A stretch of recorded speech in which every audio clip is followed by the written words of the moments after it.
Hello everyone, मैं Mohammad Usman and welcome back to my channel level up with Usman. आज की इस वीडियो में मैं टेक जॉब्स मार्केट की करंट सिचुएशन पे बात करूंगा।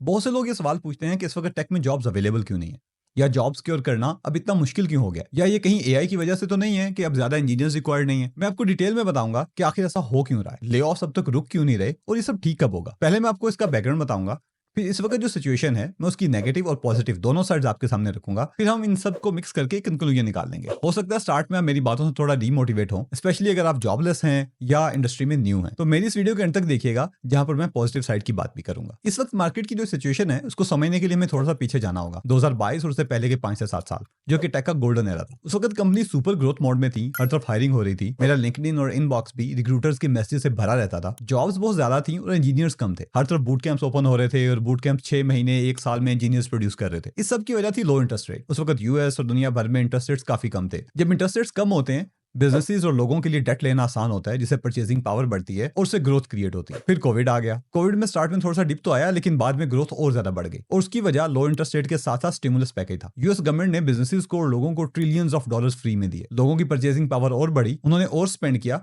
जिससे मैसिव ग्रोथ क्रिएट हुई। उस वक्त बहुत सारे स्टार्टअप्स ओपन हो रहे थे, कंपनीज के आईपीओस हो रहे थे। लो इंटरेस्ट रेट से जहां ग्रोथ क्रिएट होती है, वहां उसकी डाउन साइड भी है। जब लोगों की परचेजिंग पावर बढ़ती है, उससे डिमांड एंड सप्लाई की प्रॉब्लम क्रिएट होती है, जो इन्फ्लेशन की वजह बनती है। तो इन्फ्लेशन को कम करने के लिए गवर्नमेंट्स इंटरेस्ट रेट्स बढ़ाती हैं। जब इंटरेस्ट रेट्स बढ़ते हैं, उस वक्त बिजनेसेस और लोगों के लिए डेट लेना मुश्किल हो जाता है, जिससे परचेसिंग पावर कम होती है और ग्रोथ स्लो हो जाती है। स्लो ग्रोथ में जब कंपनीज का रेवेन्यू कम होता है, तो अपनी कॉस्ट कट डाउन करती हैं, जो ले ऑफ्स की वजह बना। क्योंकि इंटरेस्ट रेट अभी तक हाई हैं, तो ले ऑफ्स अभी तक चल रहे हैं। अब सवाल ये पैदा होता है, इस सब में एआई का क्या किरदार है। चैट जीपीटी मार्च 2023 में लॉन्च हुई, जबकि ले ऑफ्स उससे बहुत पहले स्टार्ट हो गए थे। हाँ, एआई के आने से थोड़ा बहुत फर्क जरूर पड़ा, लेकिन ये सिचुएशन प्योरली इकोनॉमी की वजह से। और जो मार्केट की सिचुएशन है, इसकी एक नेगेटिव साइड है, इसके बारे में बात करूंगा। मुझे ये लगता है कि मुस्तबिल करीब में शायद बहुत सारी जॉब्स प्रोड्यूस ना हो सके। उसकी कुछ रीजन है। इंटरेस्ट रेट्स अभी भी हाई हैं। ऑल्दो इंटरेस्ट रेट्स नीचे आना स्टार्ट हो गए हैं, लेकिन इनको वापस नॉर्मल जाते जाते हो सकता है काफी टाइम लग जाए, जिसकी वजह से कंपनी सुपर ग्रोथ मोड में नहीं जा सकेंगी और जॉब्स प्रोड्यूस नहीं हो सकेंगी। और दूसरा फैक्टर ये है, जो एग्जिस्टिंग जॉब्स हैं उन पर कंपटीशन काफी है, क्योंकि जब ले ऑफ्स हुए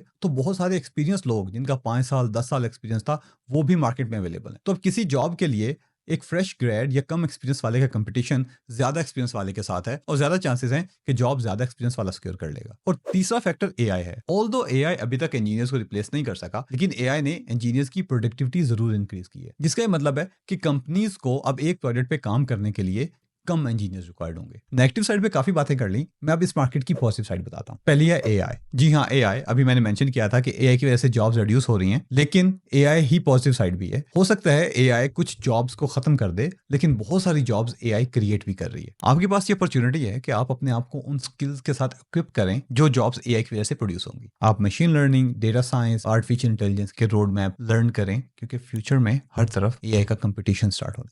और दूसरा ये कि software engineering is not just about coding. Machines code तो लिख सकती हैं, लेकिन सॉफ्टवेयर इंजीनियर कोडिंग के अलावा भी बहुत सारे काम कर रहा होता है, जैसे design, document creation, communication, testing, debugging, scalability. एक सॉफ्टवेयर इंजीनियर के पास बहुत सारा कॉन्टेक्स्ट होता है, और जब तक मशीन वो सारी स्किल्स जो एक इंजीनियर के पास होती है वो हासिल ना कर ले, उस वक्त तक सॉफ्टवेयर इंजीनियर को रिप्लेस नहीं कर सकती, जो कि शायद अगले 5 7 10 सालों में तो पॉसिबल नहीं है। और दुनिया में भी बहुत सा सॉफ्टवेयर क्रिएट होना बाकी है। बहुत सी प्रॉब्लम्स ऐसी हैं जो सॉफ्टवेयर से सॉल्व हो सकती हैं और अभी तक नहीं हुई। बहुत सारी चीजें अभी ऑटोमेट होनी है, बहुत सारे सिस्टम्स डेवलप होने हैं, यानी सॉफ्टवेयर इंजीनियरिंग की जॉब्स फ्यूचर में क्रिएट होंगी। हाँ, सॉफ्टवेयर इंजीनियरिंग का फ्यूचर थोड़ा डिफरेंट जरूर हो सकता है, लेकिन फ्यूचर जा कहीं नहीं रहा।